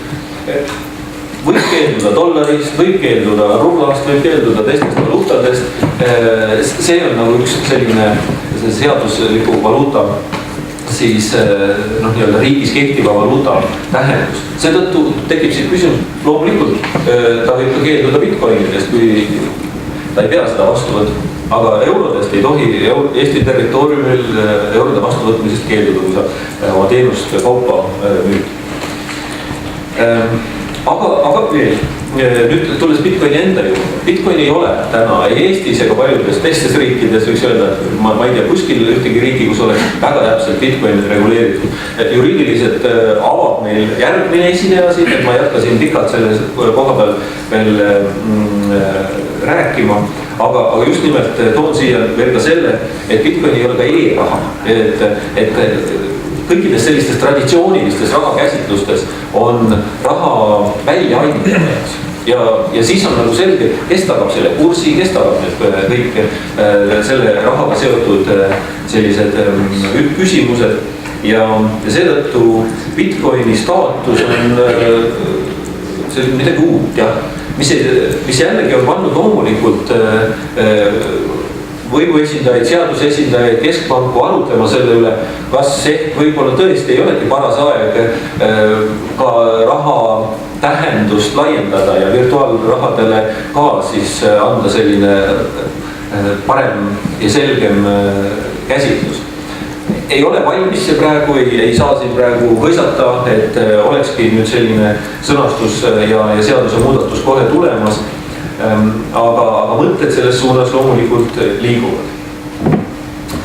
Kokkuvõtvamalt nüüd siin, et igal juhul siis Bitcoin on kokkulepe, see on vabatahtlik, kedagi ei saa täna selleks sundida. Loomulikult on sellised üritused nagu siin, mujal maailmas, kuna Bitcoin on ise virtuaalne, siis loomulikult virtuaalmaailmas on selle propageerimine, selle kasutusvõimaluste tutvustamine see, mis üldse saab nagu tekitada ka suuremat huvi ja ikkagi ma rõhutan ka vajadust selle järele. Ehk kokkuvõttes, mina isiklikult arvan, et virtuaalvaluutad on tulnud, et jääda. Ja ütlen selle juures, et küll nad siis jäävad, kui nad oma eksperimendi faasist edasi kasvavad. Täna on tegemist selles mõttes väga huvitava hetkega, kuidas siit edasi minnakse, millised lahendused tulevad, millised rakendused tulevad siia peale ja ühel teisel diskussioonil sai tõdetud, et jah, me ei tea, kas Bitcoin ise jääb, aga virtuaalvaluutad ja kogu see kontseptsioon kindlasti jääb. Kõige konkreetsemalt kokkuvõttes ütlen, laialdane kasutus ehk massiline, globaalne kasutus saab teoks ainult siis, kui see on kliendile, tarbijale lihtne ja vajalik. Vastasel juhul on alati neid, kes leiavad, et miks ma seda veel pean kasutama. Mul on niigi sularaha, mul on niigi pangas raha, et miks ma pean veel seda alternatiivset raha kasutama. Usun, et juba täna pärastpoole me leiame häid mõtteid, kuidas siit edasi minna. Nii et suur tänu kuulamast ja kindlasti diskuteerime pärast ette.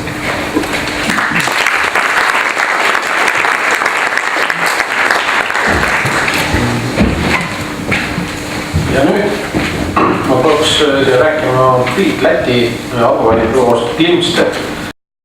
Puutun kokku ka selliste uudsete nähtustega ja me oma büroo tegemises oleme seadnud ühe väärtuse, et me tahame olla ka nende asjadega seotud, mis on võib-olla või olla sammuka õigusloomest ees. Ja Bitcoin valuutad on selline ala, kus nagu ma hiljem põgusalt räägin selle 20 minuti jooksul, tõepoolest õiguslik regulatsioon on puudulik.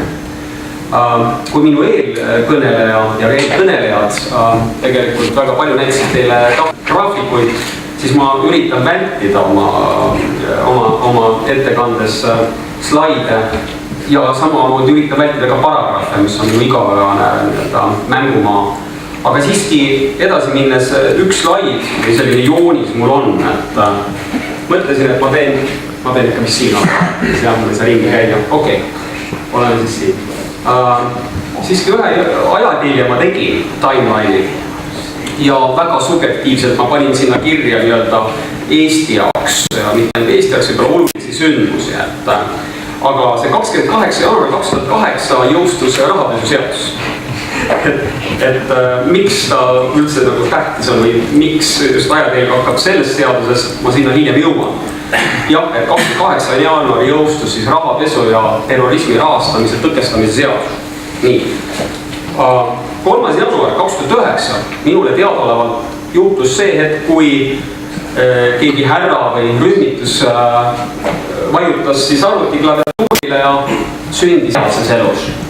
Nii et Bitcoini nii-öelda tegelikuks sünni daatumiks, kuigi 2008. aastal see isik või rühmitus oli juba avaldanud ühe publikatsiooni.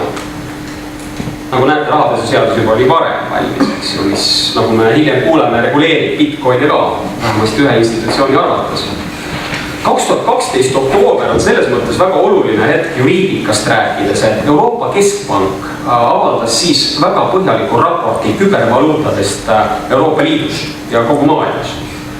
Ja muuhulgas Euroopa Keskpank peatus ka õiguslikel, sealhulgas Bitcoini õiguslikel aspektidel. Euroopa Keskpanga seisukohad on aktuaalsed ja adekvaatsed isegi tänaseni, eks.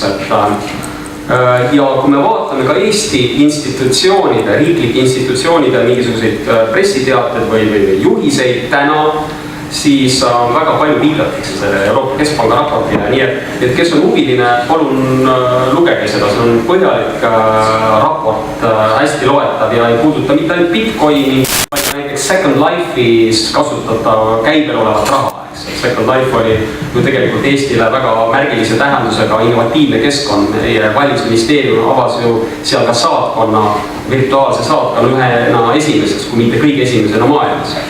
Ja see on ka käibel ju oma rahalikult. 13. detsember 2013 on tegelikult minu arvates esimene hetk, kui üks oluline institutsioon, Eesti Pank läbi Mihkli tegi esimese statemendi õiguslikel aspektidel. Ja tegelikult, kui me vaatame täna tagasi, siis Euroopa Keskpanga seisukohad on aktuaalsed ja adekvaatsed isegi tänaseni, eks. Ja kui me vaatame ka Eesti institutsioonide, riiklike institutsioonide mingisuguseid pressiteateid või juhiseid täna, siis väga palju viidatakse selle Euroopa Keskpanga raportile. Nii et kes on huviline, palun lugege seda. See on põhjalik raport, hästi loetav ja ei puuduta mitte ainult Bitcoini, näiteks Second Life'is kasutatav käibel olevat raha, eks. Second Life oli ju tegelikult Eestile väga märgilise tähendusega innovatiivne keskkond. Meie valimisministeerium avas ju seal ka saatkonna, virtuaalse saatkonna ühena esimeseks, kui mitte kõige esimesena maailmas. Ja see on ka käibel ju oma rahalikult. 13. detsember 2013 on tegelikult minu arvates esimene hetk, kui üks oluline institutsioon, Eesti Pank läbi Mihkli tegi esimese statement'ina maailmas. Ja see on ka käibel ju oma rahalikult. 13. detsember 2013 on tegelikult minu arvates esimene hetk, kui üks oluline institutsioon, Eesti Pank läbi Mihkli tegi esimese statemendi, et mis asi see Bitcoin õiguslikult on ja kas seda mingi Eesti seadus reguleerib või mitte. Pärast seda läks käima selline juba meedia, ma ei ütle kampaania, vaid ka rohkem hakati seda teemat käsitlema meedias. Ja suure hoo sai see sisse veebruarikuus, märtsis 2014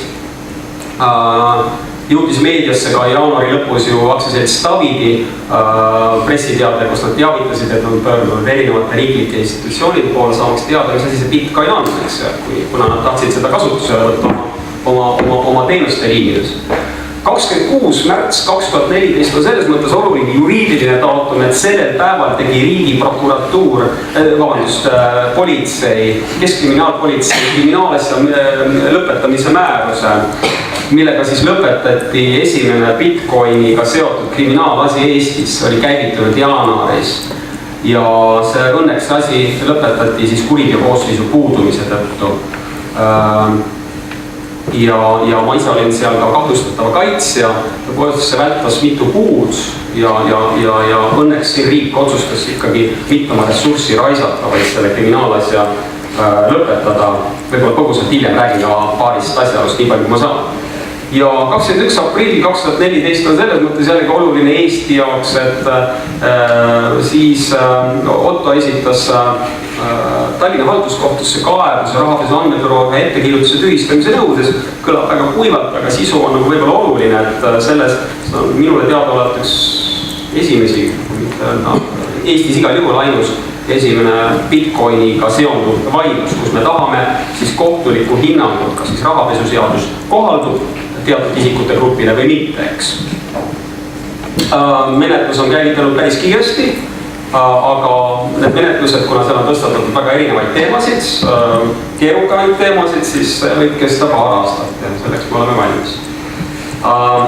Mis asi on Bitcoin, et tegelikult ma siin pikalt nagu ei räägi, sest meil ei olegi millestki rääkida, et nii nagu ka Euroopa Keskpank tõdes 2012. aasta raportis, siis ei olnud siis ega ei ole ka täna Euroopa Liidus, rääkimata Eestist, Bitcoin reguleeritud. Puudub isegi mingisugune määratlus, mis asi see Bitcoin on. Erinevad riiklikud institutsioonid erinevates riikides on andnud väga erinevaid tõlgendusi Bitcoini olemuse kohta, isegi vaadates meie lähinaabreid. Ja ühed arvavad, et tegemist on rahaga, teised arvavad, et tegemist on kaubaga, kolmandad ütlevad, kuulge, see on tarkvara üldsegi ja nii edasi ja nii edasi. Et Küll aga ma pöördusin ka LHV Foorumi poole, et lugeda seda tarkust ja 2013. aastal oli käivitunud Bitcoini teemaline väga äge arutelu. Ja siis üks kasutaja nimega Detsibel, tea, kas ta siin ka täna saalis on, igal tema ütles, et järgmist, ma tsitaadi panin seal kirja ka, ja tema ütles, et Bitcoinid tekitatakse sisuliselt elektrist, ehk siis nende laialdane kasutamine ajab elektrihinna üles ning tekitab täiesti mõttetut saastamist. Siin üks kasutaja ütles, et Bitcoin on väga keskkonnavaenulik fenomen.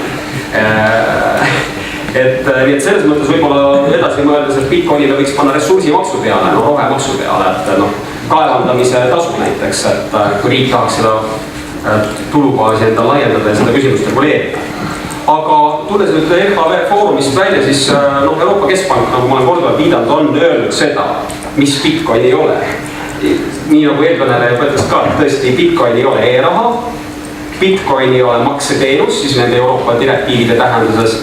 Ja Euroopa Keskpank ütles, et mis ta siis võib olla üldse, et ta on nagu detsentraliseeritud digitaalne käibevahend ehk virtuaalraha ja möödas, et selle kohta puudub regulatsioon. Ja ongi kõik. Nüüd, mida arvavad siis Eesti institutsioonid? Ega nagu ma juba viitasin, esmakordselt Eesti Pank võttis sõna detsembris 2013.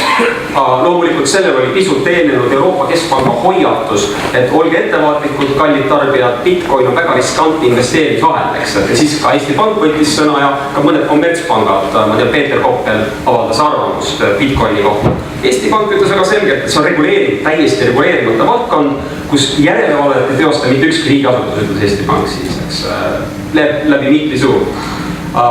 Finantsinspektsioon ärkas veebruarikuus, siis kui oli juba käivitunud meediakampaania, mis meediakampaania, ajakirjandus oli hakanud teema vastu huvi tundma. Ja siin on nüüd huvitav, kui 5. veebruari 2014 ütles Finantsinspektsioon, et Bitcoin on virtuaalraha, siis veebruari lõpus, 25. veebruar, ütles, tsitaat on üleval, et Bitcoin ei ole raha. Ta võib olla kunstiteos, tooraine, püramiid, skeem, väärtpaber või mis iganes, aga ta ei ole raha. Et ka siin on näha ühe väga olulise finantsjärelevalve riikliku institutsiooni võib-olla vastu olulist statementi, et ühest küljest ütleb ta nagu on raha, teisest küljest ütleb väga selgelt, ta ei ole raha. Aga okei. Igal juhul ka siin Finantsinspektsioon ütleb seda, et see on reguleerimata valdkond. Ja Rahandusministeerium ütles ka 20. veebruaril, kas siis Äripäevas, igal juhul ta tegi sellise statementi, et mis on siin mul ka tsitaadina kirja pandud, eks, et väga selge, väga klaarilt, eks, et tegemist ei ole rahaga. Ja siin ma jällegi rõhutan seda, et puudub emittent, nagu tüüpiline rahale omane tunnus, et ei ole tõesti üldselt tsentraliseeritud isikud, kes seda nagu emiteerinud, turule lasknud. Ja mida ma veel tahan öelda, et väga oluline moment õiguslikult on siin see, et vabatahtlik nõusolek, tegelikult see on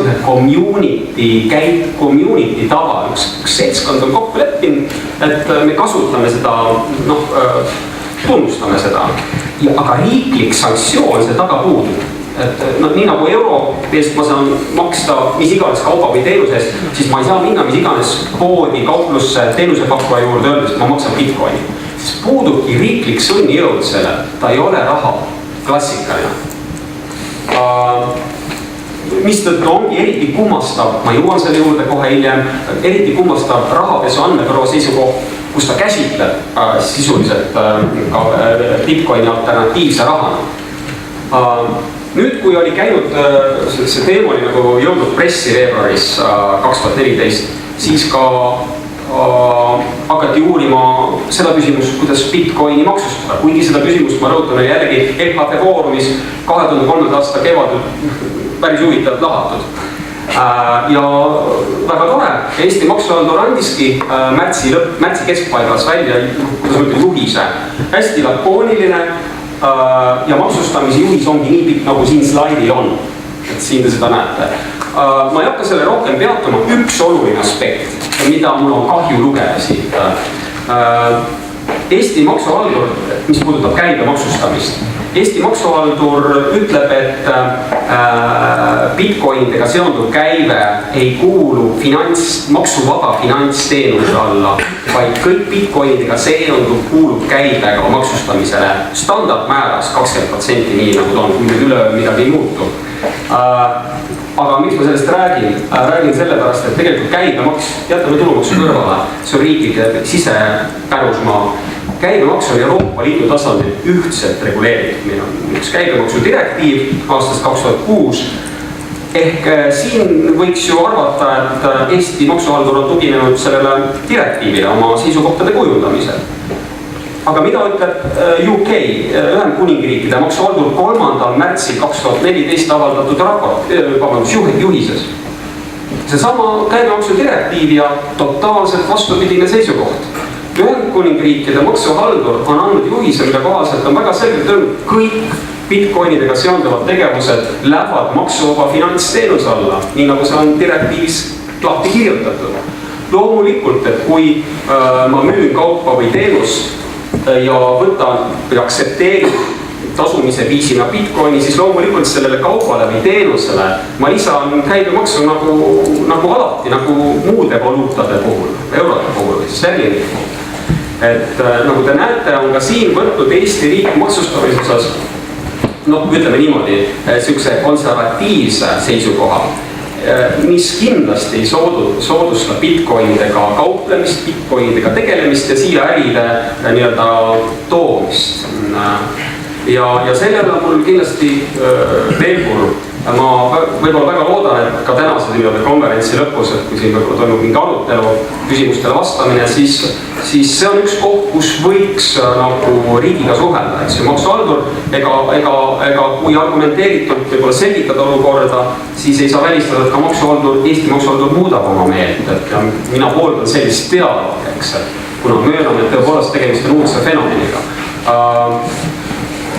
Seda enam, et ka ütleme, et teiste riikide maksuhaldurid on vastupidiseid seisukohti aktsepteerinud. Aga lähme, ja ma jätan selle osa oma sellise lühi ettekande lõppu, lähme nüüd selle rahapesu vastase regulatsiooni juurde. Ja nagu te nägite, siis tegelikult siin erinevad Eesti riiklikud institutsioonid on öelnud, et regulatsioon puudub riikliku järelevalve alla. See on seaduste tasandil reguleerimata valdkond, seda ütles ka Euroopa Keskpank 2012. aasta oktoobris, siis tegelikult Keskkriminaalpolitsei rahapesu andmebüroo, kes tegeleb, ütleme, rahapesualaste küsimustega, siis on kujundanud oma seisukoha ja seda juba jaanuarikuus 2014. Ja Eesti politsei lühidalt öeldes arvates siis Bitcoinidega kauplemine on alternatiivsete maksevahendite teenuse pakkumine selle rahapesu seaduse tähenduses. Ja mis asi see alternatiivsete maksevahendite teenuse pakkumine on? Definitsioon on seaduses olemas. See on see bullet point 2, eks, et tsitaat on seaduses siia toodud. Ja see seadus, ma meenutan, eks ju, jõustus jaanuari lõpus 2008.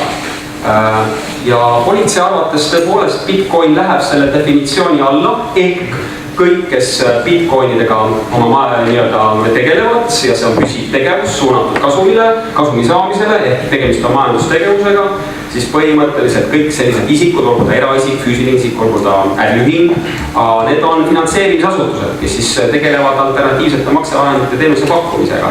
Kui me vaatame seaduse seletuskirja, et aru saada seadusandja tahtest, mõttest, siis tegelikult ka seletuskirjas ei ole loomulikult mainitud midagi Bitcoinidest. Küll on selleks huvitav lõik, kus kasutatakse terminit internetiraha. Ja seletuskirjas on öeldud ja viidatud ühele Rahandusministeeriumi koosolekule, kus arutati internetirahaga seonduvat ja on öeldud järgmist, et internetirahaga seonduva reguleerimine on omaette teema ja sellega kindlasti hakkame veel lähitulevikus tegelema. Praegusel juhul selles rahapesu seaduses reguleeritud ei ole. Sellele vaatamata Eesti politsei arvates on Bitcoinidega seondub väga selgelt reguleeritud ja selline Eesti politsei või Keskkriminaalpolitsei rahapesu andmebüroo tõlgendus on minu arvates vastuolus ühe olulise põhimõttega, mis pärineb Eesti põhiseadusest. Ja see on õigusselguse põhimõte, paragrahv 13, eks. Ja siin ma teen ka paar Riigikohtu põhiseaduslikus järelevalve kohta lahendit, kus on siis avatud, mis asi see õigusselgus on. Hästi lihtsalt öeldes õigusselgus on see, et mina keskmiselt käituv isik, pean aru saama, kui ma loen seadust, mis mind ootab ees, kui ma käitun nii, nagu ma plaanin käituda, eks. Ehk sedasama ka rahapesuseadust lugedes, mina, kui ma tahan bitcoinidega kauplema hakata, näiteks loon vahendusportaali, pean aru saama, et tõepoolest see paragrahv 6 lõige 4 ongi see tegevus, millega ma plaanin tegelema hakata. Aga mina küll, ka olles juriidiliselt haritud, ei loe sellest seadusesättest seda välja, seda enam, et tegelikult, kui me vaatame kas või selle definitsiooni osa, mille abil on võimalik täita rahalisi kohustusi, siis nagu me juba varasemalt tõdesime, siis ei ole ju võimalik täita rahalisi kohustusi bitcoiniga, sellepärast et see ei ole legaalne valuuta Eesti Vabariigi territooriumil. No, see on ühe kogukonna aktsepteeritud, ütleme, makseviis. Natuke utreerides, aga et seda pilti paremini esile tuua või olukorra traagikat rõhutada, siis me võime samamoodi öelda, et ma lähen näiteks turule, Nõmme turule, ostan Eesti talumehe käest Eesti kartulit koti, siis tegelikult see talumees, kes müüb kartulit, peaks ka ennast registreerima rahapesuseaduse alusel majandustegevuse registris, sellepärast et ka kartul kui selline on ju ka põhimõtteliselt partnertehinguna aktsepteeritav maksevahend teatud communities, teatud ringkondades, võib-olla teatud isegi riikides, kes meie naabrid on. Et selles mõttes, et kust läheb see piir, et ka kartul kui selline ei ole alternatiivsete maksevahendite teenusena käsitletav ja see talumees peab ennast siis registreerima tervise ja loomulikult järgima siis rahapesuseadusest tulevaid hoolsusnõudeid ja tegevuspiiranguid. Nii et see on see probleem, mis puudutab seda õigusselguse küsimust. Ja last but not least, tegelikult meil on ka selles samas kohtuasjas, kus Otto on kaebaja, meil on tõstatatud ka Euroopa Liidu õigusega vastuolu teema, sellepärast et kui me vaatame seda Euroopa Liidu rahapesu direktiivi, nimetatud 3. direktiivi, siis tegelikult, mis on aluseks ju Eesti rahapesuseadusele, siis Euroopa Liidu rahapesu direktiiv ei näe üldse ette sellist asja nagu see alternatiivsete maksevahendite teenuse pakkuja. Ja selles mõttes Eesti riik on laiendanud kohustatud subjektide ringi, tuues sisse selle alternatiivsete maksevahendite teenuse pakkuja ja sellest tulenevalt minu arvates on ka riik siin vastuoluliselt käitunud, vastuoluliselt siis Euroopa Liidu õiguse suhtes.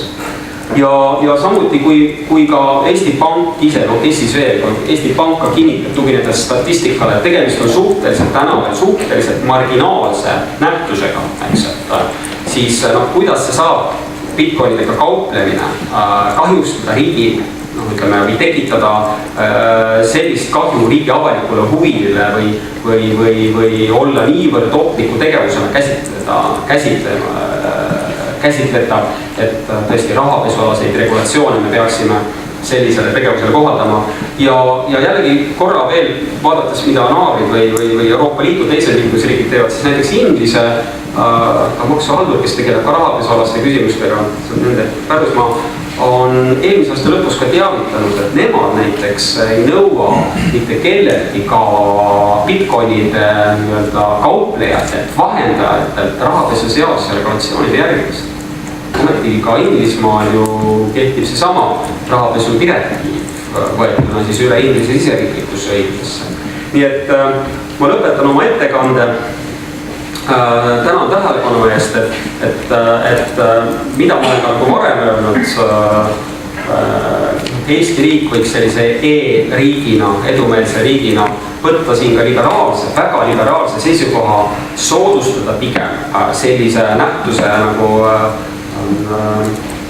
arenemist ja loomulikult reageerida siis, kui on näha, et nüüd on kätte jõudnud selline piir, kus riik oma enda kodanike kaitseks peab mingisuguseid meetmeid tarvitusele võtma. Ja siis kehtestama vastavad regulatsioonid, seejärel lõpetama oma kodanikkonda, ettevõtjaid, kuidas neid regulatsioone järgida. Ja kolmandaks, kui see ka ei ole õnnestunud, siis sunnijõudu kasutama, et politsei poole pöörduma ja siis alustama kriminaalmenetlusi või väärteomenetlusi. Nii võiks ju Eesti riik käituda. kõik, õnneks me oleme sellises keskkonnas, kus me nagu ma ütlesin, et ei ole mingisuguste maailma regulatsioonidega seotud, et me võime siin ju eeskuju näidata teistele riikidele, kõik on meie enda teha. Tänan tähelepanu eest.